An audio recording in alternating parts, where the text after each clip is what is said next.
ಹೇಳಿದ್ದಾರೆ. ಏನ್ ಹೇಳಿದ್ದಾರೆ? 100 ಕುರಿ ಕಾಯಕ್ಕೆ ಬರಲ್ಲ. ಅವ್ರು ಹೇಳಿರೋದು 100 ಕುರಿ ಕಾಯಕ್ಕೆ ಬರಲ್ಲ, ಇವನೇ ಆತರದ್ರೆ ಬಡ್ಜೆಟ್ ಮಾಡ್ತಾನೆ ಅಂತ ಕಾಮೆಂಟ್. ಅವತ್ತು ದೇವೇಗೌಡರು ಫಸ್ಟ್ ಟೈಮ್ ಇವ್ರನ್ನ ಫೈನಾನ್ಸ್ ಮಿನಿಸ್ಟರ್ ಮಾಡಿದ್ರು. ದೇವೇಗೌಡರು ಕುರಿಗಳನ್ನ ಲೆಕ್ಕ ಹಾಕಕ್ಕೆ ಬರ್ದೇ ಇರೋರನ್ನ ದೇವೇಗೌಡರು ಹುಡುಕಿ ಮಾಡಿದ್ರು. ಮಾಡ್ಲಿಲ್ಲ. ಇಲ್ಲ ಆಯ್ತು ಸರ್, ನೀವೇ ಎದ್ದೇಳ್ಬಾರ್ದು ಅಂತ ಹೇಳಿದ್ರೆ ಆಯ್ತು. ಎದ್ದೇಳಲ್ಲ, ನಾನು ಹೇಳಲ್ಲ. ನೀವು ತಪ್ಪು ರೆಕಾರ್ಡ್ ಹೋಗ್ಬಾರ್ದು. ಹೋಗ್ಲಿ, ಇದು ದೇವೇಗೌಡರದ್ದು ಹೋಗ್ಲಿ, ಪರವಾಗಿಲ್ಲ. ದೇವೇಗೌಡರು ಮುಖ್ಯಮಂತ್ರಿ ಆಗಿದ್ರು. ನಾನು ರೆವಿನ್ಯೂ ಡಿಪಾರ್ಟ್ಮೆಂಟ್ ಕೇಳಿದೆ, ಇದು ಎಲ್ಲಿ ಮಂತ್ರಿಮಂಡಲ ಆದ್ದು ಗೊತ್ತಾ? ನಿಮ್ಗೆ ಗೊತ್ತಿಲ್ಲದೇನೆ ಮಾತಾಡಬಾರದು ಅನ್ನೋ ಕಾರಣಕ್ಕೋಸ್ಕರ ಹೇಳ್ತಾ ಇದ್ದೇನೆ. ಚಾಲಪ್ಪನವರ ಮೆಡಿಕಲ್ ಕಾಲೇಜ್ ಆಫೀಸ್ ಇದೆಯಲ್ಲ, ಗೆಸ್ಟ್ ಹೌಸ್ ಇದೆಯಲ್ಲ ಕೋಲಾರ, ಅಲ್ಲಿ ಮಂತ್ರಿಮಂಡಲ ಆದದ್ದು. ನಾನು, ಸಿಂಧಿಯಾ ಅವರು, MP ಪ್ರಕಾಶ್ ಇಲ್ಲ, ನಾನು, ಸಿಂಧಿಯಾ, ಜಾಲಪ್ಪ, ದೇವೇಗೌಡರು 4 ಜನ ಮಂತ್ರಿಮಂಡಲ ಮಾಡೋದು. ಆಗ ನಾನು ರೆವಿನ್ಯೂ ಕೊಡ್ರಿ ಅಂತ ಕೇಳಿದೆ. ನಾನು ಜಾಲಪ್ಪ ನನಗೆ ರೆವಿನ್ಯೂ ಬೇಕು ಅಂತ ಹೇಳಿದ್ರು. ಆಗ ಜಾಲಪ್ಪನಿಗೆ ರೆವಿನ್ಯೂ ಹೋಗಿ ನನಗೆ ಯಾವ್ದು ಕೊಡ್ತೀರಿ ಅಂತ ಅಂದಾಗ ದೇವೇಗೌಡರು ನೀವು ಫೈನಾನ್ಸ್ ತಗೋ ಅಂತ ಹೇಳಿದ್ರು. ನಾನು ಫೈನಾನ್ಸ್ ಬೇಡಪ್ಪ ಅಂತಂತೆ ದೇವೇಗೌಡರಿಗೆ. ಆಗ ದೇವೇಗೌಡರು ಇಲ್ಲ ನಮಗೆ ನಂಬಿಕಸ್ಬೇಕು, ಅದಕ್ಕೋಸ್ಕರವಾಗಿ ರೆವಿನ್ಯೂ ನೀನೇ ಫೈನಾನ್ಸ್ ತಗೋಬೇಕು ಅಂತ ಹೇಳಿದ್ರು. ನನಗೆ ಅರ್ಥಶಾಸ್ತ್ರಜ್ಞ ಗೊತ್ತೂ ಇಲ್ಲ, ಮತ್ತೆ ಎಕನಾಮಿಕ್ಸ್ ಓದಿಲ್ಲ, ನಾನು ಎಂಥದ್ದು ಇಲ್ಲ, ಬೇಡ ಅಂತಂದೆ. ಆಗ ದೇವೇಗೌಡರು ಬಲಾತ್ಕಾರ ಮಾಡಿ ನನಗೆ ಕೊಟ್ಟದು.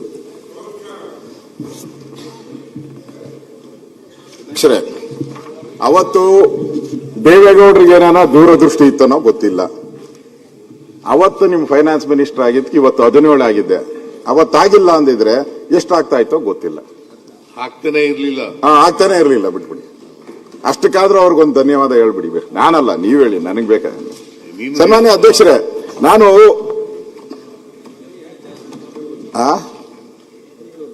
ನಾನು ಈ ಬಡ್ಜೆಟ್ ಯಾವಾಗ ಮಂಡನೆ ಮಾಡಿದ್ರು ಅವತ್ತು ಇದ್ದಂತ ಸಿದ್ದರಾಮಯ್ಯ, ನಾನವತ್ತು ಬೆಂಗಳೂರು ಅಧ್ಯಕ್ಷ ಆಗಿದ್ದೆ. ನಾನು ಬೆಂಗಳೂರು ಸಿಟಿ ಬಿಜೆಪಿ ಅಧ್ಯಕ್ಷ ಆಗಿದ್ದೆ. ಅವತ್ತು ಪತ್ರಿಕೆಯಲ್ಲೆಲ್ಲ ನೋಡಿದೆ. ಅವತ್ತಿನ ಸಿದ್ದರಾಮಯ್ಯನವರ ಕಳೆ, ಒಂದು ತುಡಿತ, ಏನೋ ಸಾಧನೆ ಮಾಡಬೇಕು, ಯಾವನೋ ನಾನು ಹಿಂಗ್ ಅಂದಿದ್ದಾನೆ, ಅವನಿಗೆ ಬುದ್ಧಿ ಕಲಿಸ್ಬೇಕು, ಅವನಿಗೆ ಸವಾಲ್ ಹಾಕ್ಬೇಕು, ಜನ ಮೆಚ್ಚುವಂತ ಬಡ್ಜೆಟ್ ಕೊಡಬೇಕು, ಇವ್ರಿಗೆಲ್ಲ ಒಂದು ಪಾಠ ಹೇಳಬೇಕು ಅಂತ ಹೇಳಿದಂತ ಮಾಡಿದಂತ ಬಡ್ಜೆಟ್. ಅವತ್ತು ನಾನು ನೋಡಿದೆ ಪತ್ರಿಕೆಯಲ್ಲಿ, ಮಾರನೇ ದಿನ ಪತ್ರಿಕೆಯಲ್ಲಿ ಎಲ್ಲ ಟೇಬಲ್, ಜಾರ್ಜ್ ಅವರೇ ಟೇಬಲ್, ನೀವಿದ್ರಿ, ಟೇಬಲ್ ಕುಟ್ಟಿ ಸ್ವಾಗತ ಮಾಡಿದ್ರು. ಸನ್ಮಾನ್ಯ ಅಧ್ಯಕ್ಷರು, ನಾನು ಯಾಕೆ ಹೇಳ್ತಾ ಇದ್ದೀನಿ ಅಂತಂದ್ರೆ, ಈ ಬಡ್ಜೆಟ್ ಮಾಡಿದ್ರು. ಈ ಬಡ್ಜೆಟ್ ಒಬ್ರು ಟೇಬಲ್ ಕೊಟ್ಲಿಲ್ಲ. ನಾನು ಆಮೇಲೆ ಕಾಮೆಂಟ್ ಮಾಡಿ, ಇದ್ದವರಷ್ಟೇನ ಮುಖ್ಯಮಂತ್ರಿಗಳು ಬಡ್ಜೆಟ್ ಮಾಡ್ತಾರೆ ಅಂದ್ರೆ ರಾಜ್ಯಕ್ಕೆ ಒಂದು ಭವಿಷ್ಯ ಕೊಡುವಂತ ಬಡ್ಜೆಟ್, ಅದು ದಿಕ್ಕು ತೋರಿಸುವಂತ ಬಡ್ಜೆಟ್, ಕ್ಷೇತ್ರಗಳಿಗೆ ಅನುದಾನ ಬರುವಂತದ್ದು. 60 ಜನ ಇದ್ರು ಅಧ್ಯಕ್ಷರೇ, 60 ಜನ. ನಾನು ಲೆಕ್ಕ ಹಾಕ್ದೆ, ನಮ್ಮ PA ಗೆ ಹೇಳಿಸ್ಬಿಟ್ಟು ಲೆಕ್ಕ ಹಾಕ್ಸ್ದೆ. 60 ಜನ ಇದ್ರು ನೀವು ಭಾಷಣ ಮಾಡೋದು. ಅಂದ್ರೆ ಒಬ್ರು ಚಪ್ಪಾಳೆ ತಟ್ಟಿಲ್ಲ. ಅವತ್ತು ಎಲ್ಲ ಚಪ್ಪಾಳೆ ತಟ್ಟಿದ್ರು, ಇವತ್ತು ಒಬ್ರು ಚಪ್ಪಾಳೆ ತಟ್ಟಿಲ್ಲ. ಅಂದ್ರೆ ನಿಮ್ ಬಡ್ಜೆಟ್ ಅಲ್ಲಿ ವಿರೋಧ ಪಕ್ಷಗಳು, ಅವರ DK ಶಿವಕುಮಾರ್ ಹೇಳ್ತಾರಲ್ಲ, ನೀವಿರೋದೇ ಅದಕ್ಕೆ, ನೀವು ಮಾಡ್ಲೇಬೇಕು ಅಂತ. ನಾನಲ್ಲ ಹೇಳ್ತಾ ಇರೋದು, ನಿಮ್ಮವರ ಅಭಿಪ್ರಾಯಗಳನ್ನ ಕೇಳ್ಕೊಳ್ಳಿ. ಲಾಂಜಲ್ ಅವತ್ತು ಏನೇನ್ ಮಾತಾಡ್ತಾ ಇದ್ರು ನನ್ನ ಹತ್ರ ಹೇಳಿದಾರ. ಲಾಂಜಲ್ ಬಂದು ನಾವೇನೋ ಎಲೆಕ್ಷನ್ ಬಂದಿದೆ, ಬೆಂಗಳೂರು ಎಲೆಕ್ಷನ್, ಜಿಲ್ಲಾ ಪಂಚಾಯತಿ ಬಂದಿದೆ, ಏನೋ ಸ್ವರ್ಗ ತೋರಿಸ್ಬಿಡ್ತಾರೆ ಅಂದ್ರೆ ಸ್ವರ್ಗನೂ ಇಲ್ಲ, ನರ್ಕನೂ ಇಲ್ಲ, ಅತಂತ್ರ ಮಾಡಕ್ ಬಿಟ್ಟಿದ್ದಾರೆ ಅಂದ್ರು. ಅವತ್ತು ಬಡ್ಜೆಟ್ ಅಲ್ಲಿ, ಈ ಬಡ್ಜೆಟ್ ಅಲ್ಲಿ ಎಷ್ಟು ಇದೆ ನೋಡಿ, ಸೈಜ್ ಎಷ್ಟು ಚಿಕ್ಕದಾಗಿದೆ. ಚಿಕ್ಕದಾದ ಚೊಕ್ಕದಾದ ಕಳೆ ತೂಕದ ಬಡ್ಜೆಟ್ ಇದು. ಸರಿ, ಇದು ಕಳೆನೂ ಇಲ್ಲ ಕೊಳೆನೂ ಇಲ್ಲ. ಕೊಳೆನಾನ ತುಂಬಿದ್ರೆ ಕೊಳೆನಾನ ಇರ್ತದೆ, ಕೊಳೆನೂ ಇಲ್ಲ. ಎಷ್ಟು ಪುಟ ಅವತ್ತು ಮಂಡಿಸಿರೋದು? ಈ ಮಂಡಿಸಿರೋದು ಎಷ್ಟು? ಒಟ್ಟು 66 ಪುಟ. 66 ಪುಟ 181 ಥ್ಯಾಂಕ್ಸ್ ಅಮ್ಮ, 181 ಪಾಯಿಂಟ್, 181 ಪಾಯಿಂಟ್ಸ್ ಇತ್ತು ಅದರಲ್ಲಿ. ಅವತ್ತು ಮೇಜ್ ಕೊಟ್ಟು ಇದು ಮಾಡೋದು. ಇವತ್ತು ಬರೋಬರಿ 171, 1:3 ಟೈಮ್ಸ್ ಪೇಜ್ ಇದೆ ಇದು ಈ ಪುಸ್ತಕ. 1:3 ಟೈಮ್ 532 ಪಾಯಿಂಟ್. ಅವತ್ತಿದ್ದು 181. ಎಷ್ಟು ಲೆಕ್ಕ ಹಾಕೊಳ್ಳಿ, 532 ಪಾಯಿಂಟ್. ಅವತ್ತು ಓದಿದ್ದು 1 ಗಂಟೆ, ಇವತ್ತು ಓದಿದ್ದು 3 ಗಂಟೆ 31 ನಿಮಿಷ. ಮ್ಯಾರಥಾನ್. ಒಬ್ಬರ ಚಪ್ಪಾಳೆ ಇಲ್ಲ. ಅದ್ಯಾರೋ ಒಂದು ಬಿಗ್ ಬಾಸ್ ನಡೀತಾರೆ, ಕಿಚ್ಚನ ಚಪ್ಪಾಳೆ ಅಂತ ಹೇಳಿ. ಒಂದು ಚಪ್ಪಾಳೆ ಇಲ್ಲ, ಏನು ಇಲ್ಲ, ಸಪ್ಪೆ. ಒಬ್ಬ ರಾಜ್ಯದ ಮುಖ್ಯಮಂತ್ರಿ ಭಾಷಣ ಮಾಡಬೇಕಾದ್ರೆ ಅವತ್ತಿನ ಭಾಷಣಕ್ಕೂ ಇವತ್ತಿನ ಭಾಷಣಕ್ಕೂ ವ್ಯತ್ಯಾಸಗಳನ್ನ ನಾನು ಹೇಳಿದೆ. ಉಡುಪಿಲ್ಲ. ಅವತ್ತು ಸ್ವಲ್ಪ ಖಾದಿ ಹಾಕೊಂಬಂದಿದ್ರು, ಇವತ್ತು ಸ್ವಲ್ಪ ಸಿಲ್ಕ್ ಹಾಕೊಂಬಂದಿದ್ದಾರೆ, ಅಷ್ಟೇ ವ್ಯತ್ಯಾಸ. ಇವತ್ತು ಶಕ್ತಿ ಇದೆ ಅವ್ರಿಗೆ. ಅವತ್ತು ಯಾವನ ಹೇಳಿದ್ರೆ 100 ಕುರಿ ಎಣ್ಸಕ್ಕಾಗಲ್ಲ ಅಂತ, ಇದು 10 ಲಕ್ಷ ಕುರಿ ಎಣಿಸ್ಬೋದು. ಆ ಶಕ್ತಿ ಇದೆ ಸಿದ್ದರಾಮಯ್ಯನವರಿಗೆ. ಅದೇ ಅದು ಲಕ್ಷದ ಬಡ್ಜೆಟ್ ಇಲ್ಲ ಇಲ್ಲಿ, ಭಿಕ್ಷದ ಬಡ್ಜೆಟ್ ಇದು, ಭಿಕ್ಷದ ಬಡ್ಜೆಟ್. ನಾವು ಇದನ್ನ ಸಿದ್ದರಾಮಯ್ಯನವರಿಂದ ಬಯಸಿಲ್ಲ. ಒಟ್ಟಾರೆ ಒಂಥರ ಈ ಬಜೆಟ್ ಚೇತೋ ಆರ್ಯಕ್ಕಾಗಿ ಕಾಣಿಸ್ತಾ ಇಲ್ಲ. I think mister Siddaramaiah is fail in this class. ಈ ಕ್ಲಾಸ್ ಅಲ್ಲಿ ಅವ್ರು ಯಾವ್ಯಾವ ಕ್ಲಾಸ್ ಎಲ್ಲ ಬಂದಿದ್ದಾರೆ, 1ನೇ ಕ್ಲಾಸಿಂದ ಬಂದಿದ್ದಾರೆ. ಈಗ 7ನೇ ಕ್ಲಾಸ್ ಡೈರೆಕ್ಟ್, ಸಾರಿ 7ನೇ ಕ್ಲಾಸ್ ಡೈರೆಕ್ಟ್ ಎಂಟ್ರಿ ಅವ್ರದ್ದು, ಸ್ಪೆಷಲ್ ಎಂಟ್ರಿ. 5ನೇ ಕ್ಲಾಸ್ ನೇರವಾಗಿ ಬಂದಿರೋದು. ನೇರ ನೇಮಕಾತಿ ಇವ್ರದ್ದು, ನೇರ ಸೇರ್ಪಡೆ. ಆಯ್ತು, ನೇರ ಸೇರ್ಪಡೆ. ಇದರಲ್ಲಿ ಫೇಲ್. ಕೊನೆಯಲ್ಲಿ ರಿಸಲ್ಟ್ ಏನು ಅದು ಅವ್ರು ಹೇಳ್ತಾ ಇದ್ದಾರೆ. ಮೇಲೆ ಏನಾನ ಹೇಳಿದ್ರು 2 ಬಡ್ಜೆಟ್ ಅಂತ, ಅಲ್ಲೇ ಕ್ವಶನ್ ಮಾರ್ಕ್. ಮೇಲೆ ಹೇಳಿದರೆ ಫಸ್ಟ್ ಬಡ್ಜೆಟ್ ಮಾಡುವಾಗ ಹಂಗಿರ್ಲಿಲ್ಲ ಸಿದ್ದರಾಮಯ್ಯನವ್ರ ಕತೆ. ನಾನೇ ಮುಂದಿನ ಬಡ್ಜೆಟ್ ನಾನೇ ಮಾಡ್ತೀನಿ ಅನ್ನೋ ಕಾನ್ಫಿಡೆನ್ಸ್ ಇತ್ತು. ಇವತ್ತು ಮುಂದಿನ ಬಡ್ಜೆಟ್ ನಾನು ಮಾಡ್ತೀನಿ ಅಂತ ಕಾನ್ಫಿಡೆನ್ಸ್ ಇಲ್ದಿರೋ ಮುಖ್ಯಮಂತ್ರಿ ಮುಂದೆ ನಾವು ಇವತ್ತು ಕೂತಿದ್ದೀವಿ. ನಾವು ಚೆಕ್ ಅದು ಯಾರನ್ನ ಇಟ್ಕೊಳ್ಳಿ, ನಾವ್ಯಾಕೆ ಅವ್ರು ಹೇಳಿದಾರ ನಾವು ಹಾಲು ಜೇನು ಅಂತ ಹೇಳಿದಾರೆ, ನಾವ್ಯಾಕೆ ಇಲ್ಲ? ಹಾಲು ಜೇನು ಹಾಲೋ ಆಮೇಲೆ ಗೊತ್ತಾಗ್ತತೆ. ಇನ್ನೊಂದು 15 ದಿನ ಆದ್ಮೇಲೆ ಎಲ್ಲ ಗೊತ್ತಾಗುತ್ತೆ ಹಾಲು ಏನು ಅಂತ. ಅವ್ರಿಷ್ಟ, ಅವ್ರೇನಾನ ಮಾಡ್ಕೊಳ್ಳಿ. ಹಾಲು ಜೇನು ಅಂತ ಪಕ್ಕದಾರಿ ಇಬ್ರು ಒಪ್ಕೊಬೇಕಲ್ಲ, ಒಬ್ರು ಹೇಳಿದ್ರೆ ಆಗಲ್ಲ, ಒಂದ್ ಕೈಯಿಂದ ಚಪ್ಪಾಳೆ ಆಗಲ್ಲ. ಅಧ್ಯಕ್ಷರೇ, ನಾನು ಹೇಳುವಂಥದ್ದು, ನೀವು ಕೇಂದ್ರನ ತೆಗಳ್ತೀರ. ನಮ್ಮ ಪಕ್ಕದಲ್ಲಿ ನಮ್ಮ ಡಿ.ಕೆ. ಶಿವಕುಮಾರ್ ಅವರು ಹೇಳಿದ್ದಾರೆ ಚೊಂಬು ಚೊಂಬು ಚೊಂಬು ಅಂತ. ನಮ್ಮ ಸಿದ್ದರಾಮಯ್ಯನವರು ಬಡ್ಜೆಟ್ ಅಲ್ಲಿ ಅವ್ರದ್ದು ಒಂಥರ ರೆಗ್ಯುಲರ್, ಅವರು ಒಂದು ಮೈಂಡ್ ಸೆಟ್ ಇದೆಯಲ್ಲ, ಅವತ್ತಿಂದ ಮೈಂಡ್ ಸೆಟ್ ಅದು ರೆಗ್ಯುಲರ್. ಯಾರೇ ಇರಲಿ ಆ ಮೈಂಡ್ ಸೆಟ್ ಏನು ಅಂತ ಹೇಳಿದ್ರೆ ಕೇಂದ್ರನ ಬೈಯೋದು, ಕೇಂದ್ರನ ತೆಗೊಳ್ಳುವಂಥದ್ದು. ಅವತ್ಯಾರಿದ್ರು?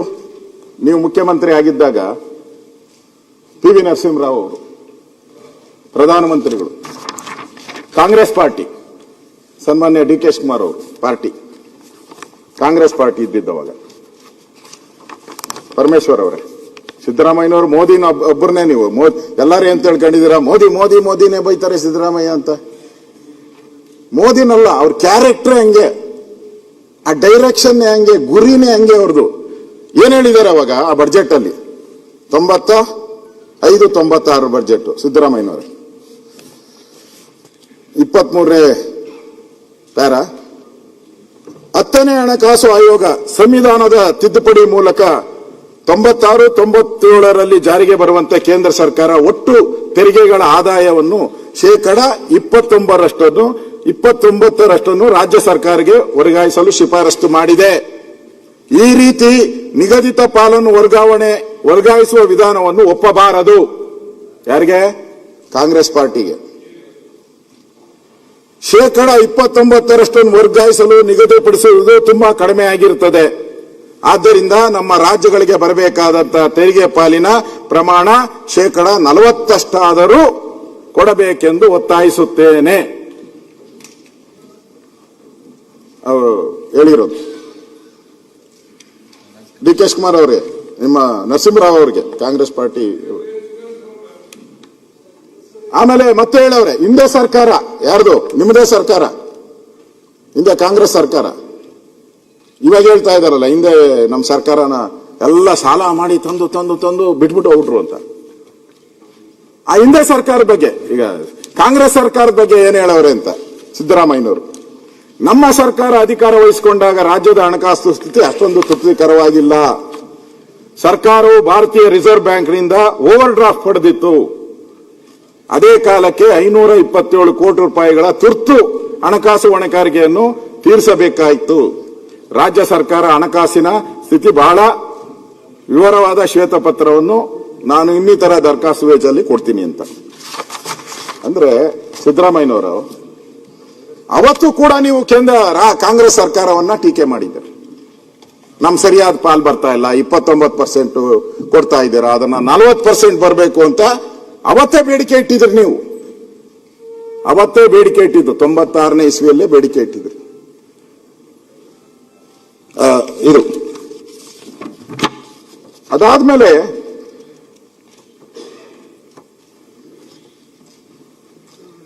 ಬೇಡಿಕೆ ಇಟ್ಟವರು ಸಿದ್ದರಾಮಯ್ಯನವರು 96ನೇ ಇಸ್ವಿಯಲ್ಲಿ. ಚಾಲನೆ ಮಾಡಿದವರು ಯಾರು? ಚಾಲನೆ ಮಾಡಿದವರು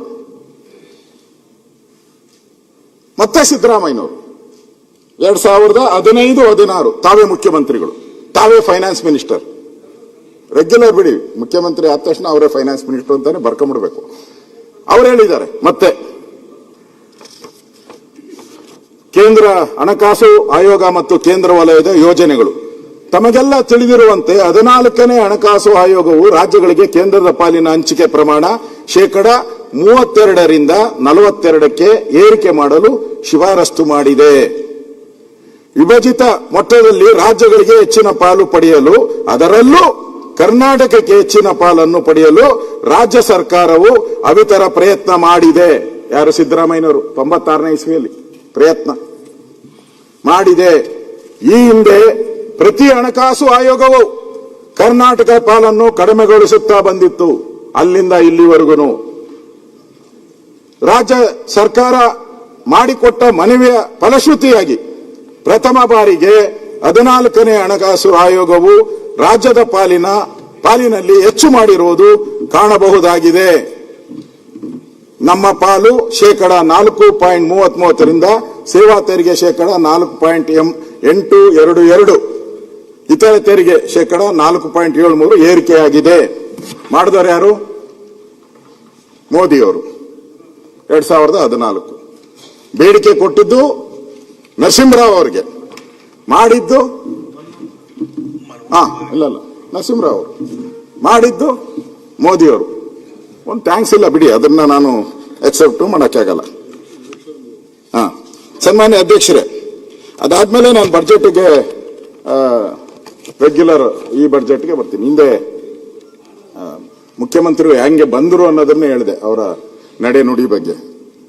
ಇವರು 26-27ರಲ್ಲಿ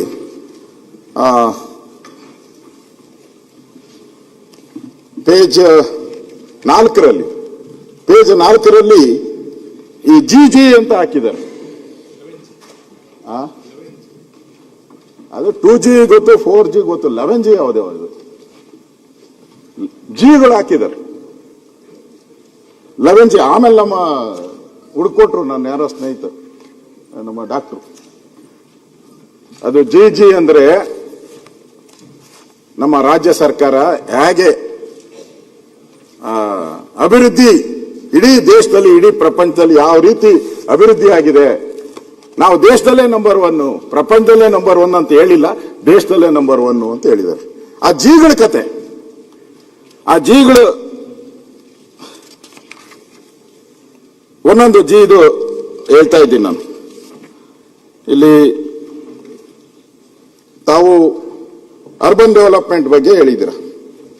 growing urban economy, Mr D K Shivakumar ಅವ್ರು ಇರ್ಲಿಲ್ಲ ಪಾಪ, ಅವ್ರ ಬದಲಾಗಿ ಅವರೇ ಬರ್ಕೊಂಬಿಟ್ಟವ್ರೆ ಮುಖ್ಯಮಂತ್ರಿನ. ಪಾಪ ನಮ್ಮ ಹುಡುಗ ಬರೆಯೋಣ ಅವಂದು ಒಂದು ಸಬ್ಜೆಕ್ಟ್ ಇರಲಿ ಅಂದ್ಬಿಟ್ಟು ಕೊನೆಯದು ಹಾಕವ್ರೆ. ಹನ್ನೊಂದನೇದು ಗ್ರೋಯಿಂಗ್ ಅರ್ಬನ್ ಎಕನಾಮಿ, ನಗರ ಕೇಂದ್ರಿತ ಸುಸ್ಥಿತಿ ಆರ್ಥಿಕ ಸ್ಥಿತಿ. ಜಿಗಳಲ್ಲಿ ಈ ಜಿಗಳಲ್ಲಿ ಹೇಳಿರುವಂಥದ್ದು, ಇವತ್ತು ಅವ್ರ friend Revanth Reddy, Telangana CM Revanth Reddy, Telangana CM ಅವ್ರ ಫ್ರೆಂಡು, ಇವರೇ ಹೋಗಿ ಹಿಂಗೆ ಮಾಮೂಲಿ ಕೈ ಎತ್ತದ ಅವ್ರದ್ದು. ಹಿಂದೆ ಕುಮಾರಸ್ವಾಮಿ ಇದ್ದಾಗ ಹಿಂಗೆ ಹತ್ತಿದ್ರು. ಮೊನ್ನೆ ನೋಡಿದೆ ಇಲ್ಲಿ ಸಿದ್ದರಾಮಯ್ಯನೂ ಹಿಡ್ಕೊಂಡು ಹಿಂಗಂದ್ರು, ಅದೇ ಫೋಟೋ ಹಾಕ್ತಾರೆ ಎಲ್ಲ ಕಡೆ. ಅಲ್ಲಿ ರೇವಂತ್ ರೆಡ್ಡಿನೂ ಹೋಗಿ ಹಿಡ್ಕೊಂಡು ಹಿಂಗೆ ಎತ್ತವ್ರು. ಅವ್ನು ಹಿಂಗೆ ಇಟ್ಟಿದ್ದ, ಎತ್ಕೊಂಡು ಇಟ್ಕೊಂಡ್ಬಿಟ್ರು, ನಾನೇ ಗೆಲ್ಸಿದ್ದು ಅಂತ. ಅವ್ ಹೇಳಿದಾನೆ ಬೆಂಗಳೂರು ಬಗ್ಗೆ, ಡೈಯಿಂಗ್ ಸಿಟಿ ಅಂತ ಹೇಳಿದ. ಹೈದರಾಬಾದ್ ಬನ್ನಿ ಅಂತ. ಅಭಿವೃದ್ಧಿ ಇಲ್ಲದ ಬೆಂಗಳೂರಿಗೆ ಯಾಕೆ ಹೋಗ್ತೀರಾ ಅಂತ ಹೇಳಿರೋರು ಯಾರು? ಆರ್ ಅಶೋಕ್ ಅಲ್ಲ, ಅಪೋಸಿಷನ್ ಲೀಡರ್. ಅವ್ರು ಹೇಳೋದು ಅದೇ ಕತೆ ಅಂತ ಡಿ ಕೆ ಯಾವಾಗ ಹೇಳ್ತಾರೆ. ನಿಮ್ ಫ್ರೆಂಡ್ ಹೇಳಿದಾನೆ ಇವತ್ತು, ಬೆಂಗಳೂರು ಕಡೆ ಹೋಗ್ಬೇಡಿ, ಓನ್ಲಿ ಒನ್ ಸಿಟಿ ಹೈದರಾಬಾದ್ ಅಂತ ಹೇಳಿದ್ದಾರೆ. ನಿಮ್ಮ ಜಿ ಕತೆ ಏನಂಗಾರೆ? ನೀವು ಹೇಳಿದಿರ ಜಿ ಅರ್ಬನ್ ಸೆಕ್ಟರ್ ಅಲ್ಲಿ ನಮ್ದು ಬಹಳ ಎತ್ತರದಲ್ಲಿದ್ದೀರಿ ಅಂತ ಹೇಳಿದಿರ. ಇವತ್ತು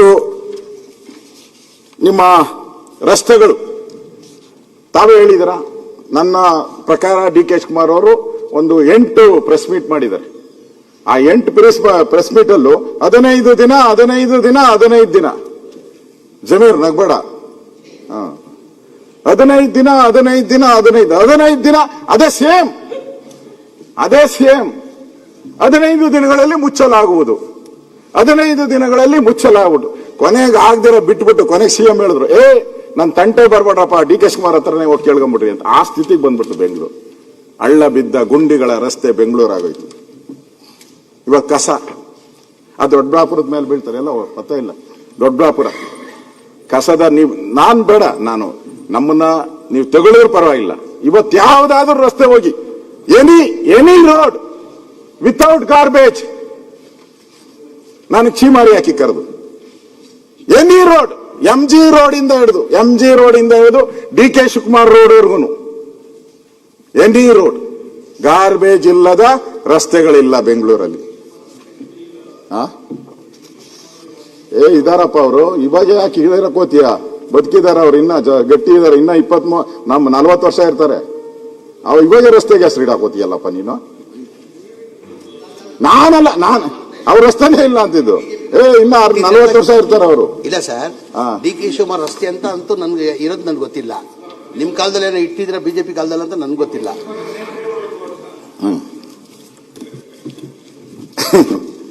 ಅದರಿಂದ ನನಗೆ ಈ ಬೆಂಗಳೂರಿನ ರಸ್ತೆಗಳು ವಿಚಾರವಾಗಿರ್ಬೋದು, ಡೆವಲಪ್ಮೆಂಟ್ ವಿಚಾರವಾಗಿರ್ಬೋದು, ಈಗ ತಾನೇ ಈ ಖಾತಾ ಅಧ್ಯಕ್ಷರೇ, ಈ ಖಾತಾ ಮಾಡಿ ಅವ್ರದೇ ಖಾತಾ ಅವರೇ ಮೊದಲೆಲ್ಲ ನಿಮ್ಮ ಬೆಂಗಳೂರಲ್ಲೇನ ನಿಮ್ದು ಒಂದು ಡ್ರೋನ್ ಮೂಲಕ ತಾವು ಸರ್ವೆ ಆಯ್ತಪ್ಪ, ಅದು ಆಯ್ತು, ಬೆಳಗ್ಗೆ ಆಯ್ತು. ನೀವು ನಿಮ್ದೇ ಬೆಂಗಳೂರಲ್ಲಿ ಮನೆ ಇದ್ರೆ ಮೊದಲು ಖಾತಾ ಇತ್ತು. ಇವ್ರು ಬಂದ್ಮೇಲೆ ಅದಕ್ಕೆ ಈ ಖಾತಾ ಅಂತ ಮಾಡಿದ್ರು. ನಿಮ್ದೇ ಪ್ರಾಪರ್ಟಿ ನಿಮ್ಮ ಹೆಸರಿಗೆ ಮಾಡೋದು. ನಾನು ಚಾಲೆಂಜ್ ಮಾಡಿ ಹೇಳ್ತಾ ಇದ್ದೀನಿ, 10,000 ರೂಪಾಯಿ ಲಂಚ ಇಲ್ದಿದ್ದು ಯಾರು ಮಾಡ್ಕೊಡ್ತಾರೆ ತೋರಿಸಿ. ನನ್ನೇನೋ ನಮ್ಮ ಮನೆಗೆ ಬಂದಿದ್ರು ಒಂದು 50 ಜನ ಬಂದು 10,000 ರೂಪಾಯಿ ಕೊಡ್ಬೇಕು ಒಂದು ಖಾತಾಗೆ. ಈ ಖಾತಾಗೆ 30-40 ವರ್ಷ 50 ವರ್ಷದಿಂದ 100 ವರ್ಷದಿಂದ ಇದ್ದಂತ ಖಾತೆಗಳು ಅವ್ರದೇ ಖಾತೆ ಅವರೇ ಹೆಸರಿಗೆ ಮಾಡ್ಕೊಳ್ಳೋದು. ಯಾರಿಗ ಲಾಭ ಆಯ್ತು? ಅಧಿಕಾರಿಗಳಿಗೆ ಲಾಭ ಆಯ್ತು. ಅಧಿಕಾರಿಗಳು ಲೂಟಿ ಹೊಡಿತಾ ಇದ್ದಾರೆ. ಲೆಕ್ಕ ಹಾಕೊಳ್ಳಿ. ಇಡೀ ಕರ್ನಾಟಕ, ಇಡೀ ಬೆಂಗಳೂರಲ್ಲ ನಾನು ಹೇಳ್ತಾ ಇರೋದು, ಇಡೀ ಕರ್ನಾಟಕ ಈ ಖಾತೆ ಬಾಳು. ನೀವೇನ ನಾನು ತಪ್ಪು ಹೇಳಿದ್ದೀನಿ ಅಂತ ಹೇಳಿದ್ರೆ ನೀವು ಏನ್ ಬೇಕಾದ್ರೂ ಮಾಡಿ. 10,000 ರೂಪಾಯಿ ಮಿನಿಮಮ್, ಸ್ವಲ್ಪ ಹೆಚ್ಚು ಕಮ್ಮಿ ಇದ್ರೆ 20,000ದವರೆಗೂ ಹೋಗಿದೆ. ಪಾಪ ಡಿಸ್ಟರ್ಬ್ ಮಾಡಬಾರ್ದು ಅಪೋಸಿಷನ್ ಲೀಡರ್ ಅಂತ ಸುಮ್ಮನೆ ಕೂತಿದ್ದೀನಿ ಅಷ್ಟೇ.